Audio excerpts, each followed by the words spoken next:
Antes de darmos sequência nos estudos dos hieróglifos, precisamos conhecer a história do cartucho de Ptolomeu, que tem ligação com a Pedra de Roseta, e também um pouco mais sobre a crença do Antigo Egito em relação à vida após a morte, pois assim que entrarmos no estudo dos fonemas, através da transcrição dos hieróglifos, irão aparecer figuras que precisamos conhecer o seu contexto. Egiptologia é assim mesmo, a gente segue em frente, mas às vezes precisamos voltar lá na história para compreender os estudos.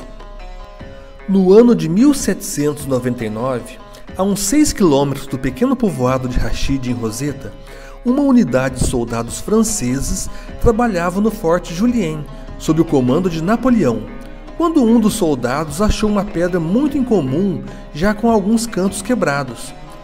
Ela era escura e possuía um som metálico quando se batia com uma ferramenta.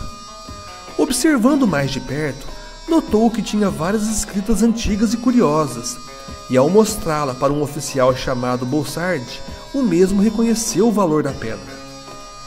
Quando Napoleão tomou conhecimento da pedra, ordenou que fossem feitas cópias da mesma, antes de ser levada para a Inglaterra. No final de 1802, a pedra já estava em exibição no Museu Britânico, ocupando a posição mais destacada na Galeria de Escultura Egípcia. A Pedra de Roseta foi muito importante para os linguistas egiptólogos, porque sua inscrição estava em 2 línguas, egípcio e grego, com hieróglifos talhados, além da escrita demótica e uma tradução grega. Essa pedra tornou-se então um verdadeiro objeto de estudo. Em 1814, o cientista inglês Thomas Young começou a fazer algum progresso com os hieróglifos. Ele dividiu os textos que correspondiam ao grego e notou algo que outros investigadores antes dele haviam comentado. 6 grupos de sinais estavam encerrados por um anel oblongo chamado cartucho, e isto os destacava dos outros sinais. Suas posições correspondiam a um nome no texto grego, o do rei Ptolomeu. Young tentou desvendar os sinais e o resultado obteve êxito, conhecido como o cartucho de Ptolomeu. Outro inglês, W.J. Banks, descobriu um obelisco na ilha de Philae, identificando também o cartucho de Cleópatra, que continha 3 dos sinais encontrados no cartucho de Ptolomeu. Auxiliado por outros textos hieróglifos e, claro, por muitas tentativas de adivinhação, Young fez uma lista com mais de 200 palavras por volta de 1818, mas apenas 1/3 delas estava correto. Vale ressaltar que Young foi o primeiro a compreender que muitos daqueles sinais tinham um valor fonético. Depois disso, Young perdeu interesse pelos seus estudos e desapareceu de cena. O campo então ficou aberto para um homem que iria desvendar os segredos do antigo passado do Egito, de uma maneira mais decisiva e final, e ele se chamava Jean-François Champollion. Champollion, ainda muito jovem, compreendeu que a antiga língua copta era descendente da mais antiga língua egípcia e, portanto, empenhou-se em dominar o copta, que o levou a obter seu primeiro êxito com os hieróglifos.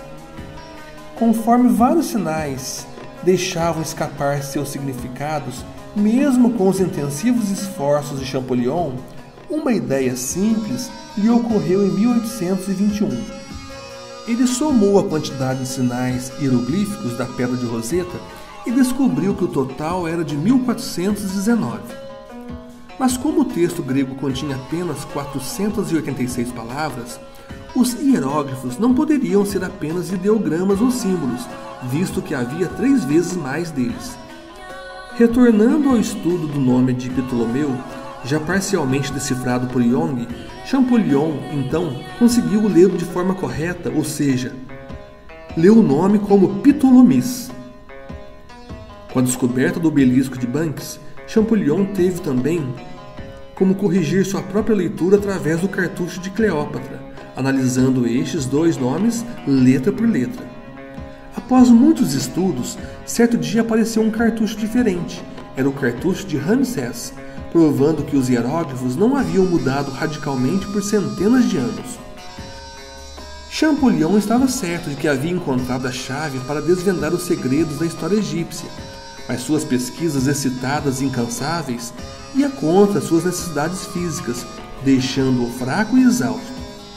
Ficando então doente demais para anotar as suas descobertas de modo apresentável, justamente quando elas se tornavam conhecidas em 1822, surgiram muito ceticismo em algumas áreas, e com sua morte devido a um derrame em 1832, Champollion infelizmente não conseguiu aplacar a tempestade de controvérsias suscitadas pela sua decifração.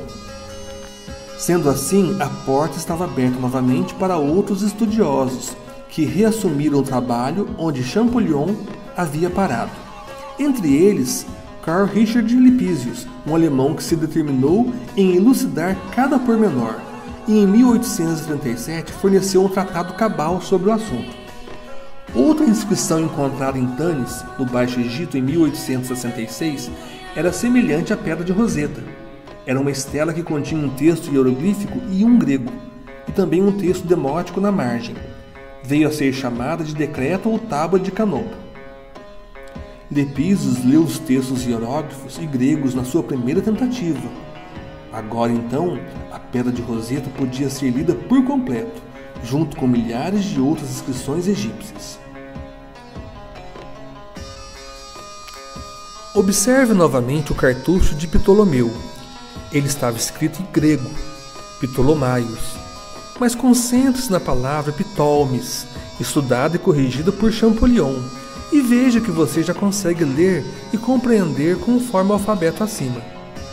Porém, o hieróglifo circulado em vermelho, que representa a letra M, ainda não conhecemos. Ele se chama costela. Existem outras letras que também têm mais de um símbolo representativo, e também existem símbolos para definir estética do texto, singular, plural, nome feminino. Vamos estudar todos eles durante as futuras aulas. Não se esqueçam de praticar o que aprenderam, isso é muito importante para a fixação do estudo. Ajude o canal se inscrevendo, curtindo e compartilhando os vídeos. Um abraço e até a próxima aula!